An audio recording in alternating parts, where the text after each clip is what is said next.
Hey, and if you're new here, my name is Ty, it rhymes with hi, and I'm a fractional CTO. Recently, I created a little bit of a controversy with my post talking about how the role of the CTO is one of the most undefined roles in the industry and how, through the lens of a career progression, the CTO needs to grow from an individual contributor all the way into a tech visionary. That opened up a whole big can of worms, but also highlighted an underlying issue that a lot of the companies, especially early stage and scaling companies, have a problem with a lack of technical strategic leadership in their organization, which means that the senior management, the CEO, the COO, the founders don't have the necessary support that they need in order to give their business goals to a strategic tech leader that would say, okay, this is our tech strategy based on your business goals. Let's take a look at the progression of a CTO. In very small companies and early stage startups, the CTO is an individual contributor who writes most of the code and is very intimately familiar with the tech stack, with the infrastructure, with the deployment scripts, and is hiring their first team in order to build that MVP. As the company scales up, they acquire more people and they need to move from an individual contributor role to more of an engineering management role. That's a hard transition because it requires a completely different skill set. You need to be really good at managing people, giving them the vision that they need and making sure that they all deliver on that vision. And as the company scales up further and the product becomes more and more complex, there's going to be now many teams working on it. Maybe the CTO itself removes themselves entirely from the operational role and they're just in charge of the overall culture of the organization and the vision of where the company needs to be 2 years, 5 years down the line. For example, they see we have all this data coming in from people using our app. There's an emerging technology like AI coming up. If we merge those two together, there might be a new business opportunity to develop some piece of technology that will be the driving force of our business in the next 2-5 years. So they need to be very forward thinking, which is again a completely different mindset to the engineering management scaling up phase of the business.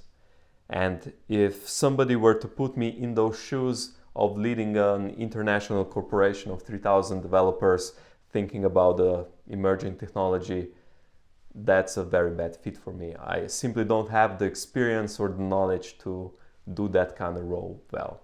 So there's different people at different stages suitable for solving a specific problem. For me, the sweet spot is something between engineering, product, and the business. That's what really interests me and that's what I find I'm good at. It's translating the business requirements into a tech strategy and plugging the tech leadership gap that exists. Now, a lot of the organizations that approach me and ask for support are coming from the same angle.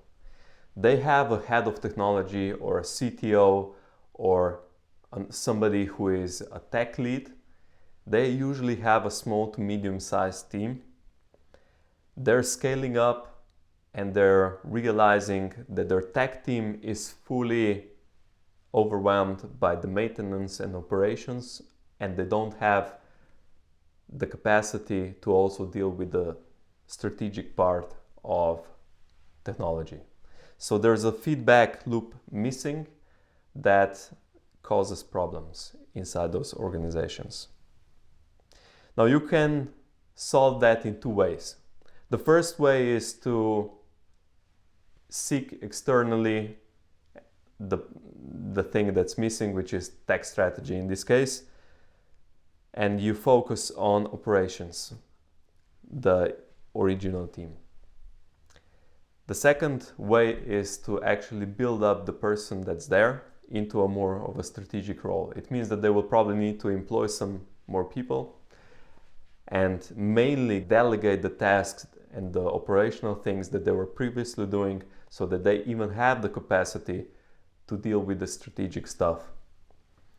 Of course, that comes under the assumption that they're willing to invest into learning the strategic part of the role. That's not always easy. It requires a totally different mindset to even engineering management or being very hands-on. And I know that I've been guilty more than once of distracting myself with operational stuff when I should be doing the strategic thinking that will really give results in 6 months to a year. But without that, it's easy to get distracted and then miss out on big opportunities, or head down the wrong paths where you choose the wrong kind of technology, or you simply don't prepare the foundations for the tech team to be productive enough. This Friday at 2 p.m. we're going to look at one of those examples. I call it when the heat is on, or how to prioritize in a scaling up phase. I'm going to be talking precisely about those kind of situations where the company is scaling up, they're hiring new people, the product is getting more and more complex, and there's new learnings being made.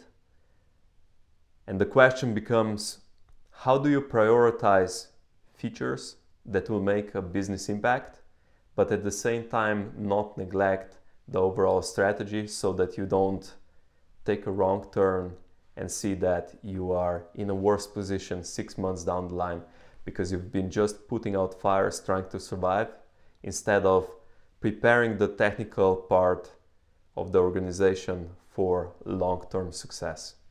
So I invite you kindly to come on Friday, 2 p.m. It's my 5th live stream in a row. I'm really happy about that. The feedback's been great so far, so I'm keep doing this. I'm also doing a daily small video like this, talking about different topics from tech strategy to more tactical and operational things. So I hope that you will join me. I'm also putting these videos on YouTube so that there will be a library of content that is searchable and browsable and you can enjoy at your own pace. That's it for today. Hope to see you real soon. If not, have an amazing day and take care.